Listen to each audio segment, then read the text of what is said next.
Hello and welcome to Lavneesh sir की class. आज की ये शिक्षा निदेशालय राष्ट्रीय राजधानी क्षेत्र दिल्ली की वर्कशीट नंबर 27 जो कि कक्षा छठी के विद्यार्थियों के लिए है। यह ली गई है विज्ञान विषय से और आज इस वर्कशीट में हम जिस टॉपिक को समझेंगे वो है पौधों को जानिए। और पौधों को जानिए में भी हम उसके एक भाग तने के बारे में बात करेंगे। जो तना होता है ना, वो क्या काम करता है, कैसा होता है, उसके बारे में आज हम इस वर्कशीट में बात करेंगे। तो चलिए शुरुआत करते हैं मेरे साथ और समझने का प्रयास करते हैं। तो जैसा कि आप जानते हैं कि पिछली वर्कशीट से ही हमने इस पाठ को शुरू किया और पिछली वर्कशीट में हमने जाना था कि एक पौधे के विभिन्न भाग कौन कौन से होते हैं, फल, फूल, जड़, तना इत्यादि। तो उन्हीं भागों में से आज हम उसके एक महत्वपूर्ण भाग तने के बारे में बात करेंगे। आखिर तना होता क्या है, तो देखें एक बार। तना पौधे का वह भाग होता है जो जमीन के ऊपर रहता है। प्रायः यह हरे रंग का होता है। ज्यादातर पौधों में यह ऊर्ध्वाधर ऊपर की ओर रहता है। इसमें शाखाएं, पत्तियां, फूल एवं कलियां होती हैं। तने में वह स्थान जहां से पत्तियां निकलती हैं उसे पर्वसंधि कहते हैं। तो देखा आपने कि किस तरह से तने के बारे में बता रखा है कि तना यानी पौधे का एक बहुत जरूरी भाग। जैसे हमारे शरीर में रीढ़ की हड्डी होती है ना, जिससे हम सीधे खड़े रहते हैं, ऐसे ही पौधों की रीढ़ की हड्डी हम तने को कह सकते हैं। और ज़्यादातर पौधों में यह ऊपर की ओर ही रहता है और इसी में से ही उसकी शाखाएं, पत्तियां, फूल और कलियां भी निकलती हैं। लेकिन जहाँ से ये पत्तियां निकलती हैं तने में से, उसको हम पर्वसंधि कहते हैं। और इन दोनों पर्वसंधियों के बीच के भाग को पर्व कहते हैं। दिए गए चित्र में दिखाए गए पौधे को देखें और उसके विभिन्न भागों को नोट करिए।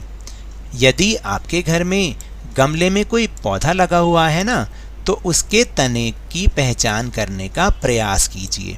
तो देखिए यहाँ पर साथ में एक तस्वीर भी बना रखी है जिसमें बता रखा है कि तना और तने से निकलते हुए उसके विभिन्न भाग। जैसे सबसे पहले आपने देखा कि ये तो तना है, देखिए ये तना है और इसमें से ही सारी, जैसे ये पत्तियां निकल रही हैं और उसी में से आगे फूल भी निकल रहे हैं। तो ये जो बीच का भाग होता है ना, इसे हम पर्वसंधि या पर्व कहते हैं। जो कि अभी अभी हमने समझा था कि तने में वह स्थान जहाँ से पत्तियां निकलती हैं उसको हम क्या कहते हैं, पर्वसंधि कहते हैं। तो चलिए अब हम तने के क्या काम होते हैं पौधे के लिए वो समझ लें। तना क्या कार्य करता है? तना क्या कार्य करता है? पौधे को सीधा खड़ा रहने में सहायक होता है। यानी जैसे मैंने अभी आपको बताया, पौधा सीधा तभी खड़ा रहेगा जब उसका वो तना वाला भाग होगा। इसमें शाखाएं, पत्तियां, फूल एवं कलियां होती हैं। फिर यह पानी और खनिजों को जड़ों से पत्तियों और पौधों के अन्य भाग तक पहुंचाता है। इसका महत्वपूर्ण काम तो यही है कि पानी और जो मिट्टी में खनिज पदार्थ होते हैं, पानी में जो घुले भी रहते हैं, उनको ये पत्तियों और पौधों के अन्य भागों तक पहुंचाता है। और भोजन को पत्तियों से पौधे के विभिन्न भागों में पहुंचाता है। देखिए दोनों काम करता है।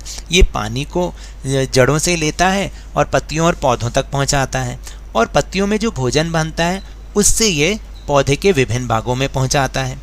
कुछ पौधों के तने पौधों के लिए भोजन भी बनाते हैं। जैसे हमने तो ये समझा था कि पत्तियां ही भोजन बनाती हैं पौधे के लिए, लेकिन कुछ पौधों के तने भी भोजन बनाते हैं। जैसे नागफनी यानी कैक्टस। कैक्टस में आपने पत्ती तो देखी ही नहीं है, वो तना ही तना होता है। तो वहाँ पर ये भोजन बनाने का काम तना करता है। अब एक एक्टिविटी यानी क्रियाकलाप करते हैं। रीता ने सफ़ेद फूल वाला एक छोटा सा पौधा लिया। उसने उसके तने को आधार से काट दिया, यानी बिल्कुल नीचे से, आधार का मतलब नीचे से, और एक गिलास में रख दिया जिसमें नीली स्याही वाला पानी भरा हुआ था। यानी नीले रंग की स्याही वाला पानी उसमें भरा हुआ था। उसने इसे एक दिन के लिए इसमें छोड़ दिया। किसको?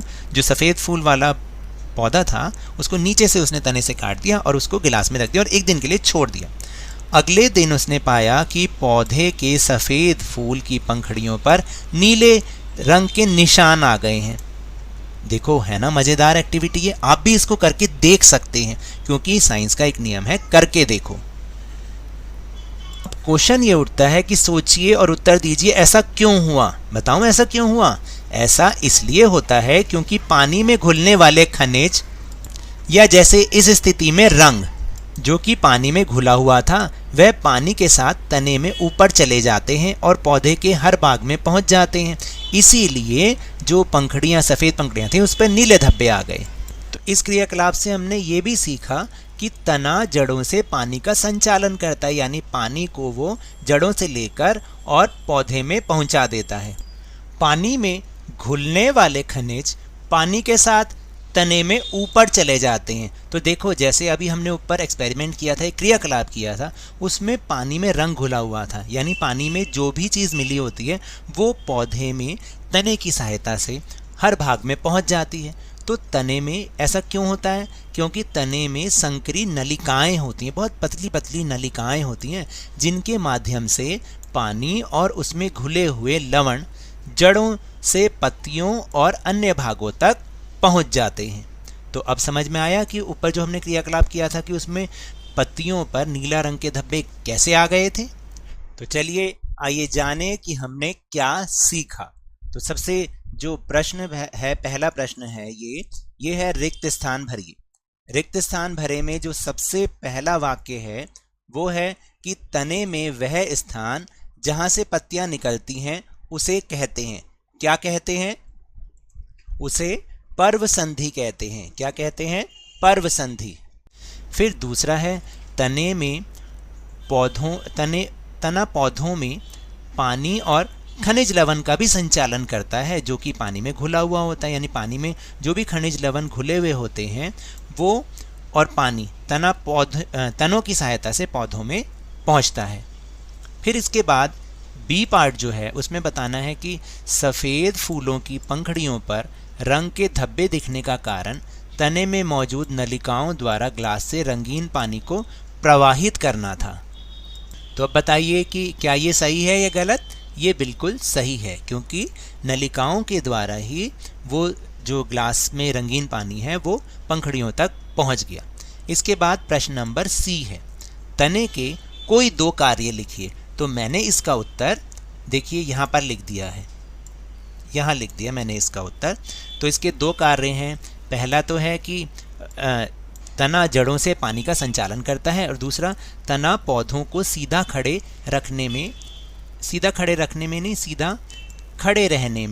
सहायक होता है। तो इस तरीके से ये तने के कार्य, हालांकि हमने बहुत सारे पढ़े, हमें केवल दो ही लिखने हैं। तो ये तो थी आज की वर्कशीट। अगर मेरे इस तरह समझाने से आपको थोड़ा सा भी समझ में आया हो तो इस चैनल को ज़्यादा से ज़्यादा सब्सक्राइब कीजिए, लाइक कीजिए और बहुत ज़्यादा शेयर भी कीजिए। और हाँ, मेरे साथ इसी तरह आसानी से वर्कशीट को समझते रहिए, लेकिन ध्यान और मन लगाकर पूरी मेहनत के साथ पढ़ते रहिए।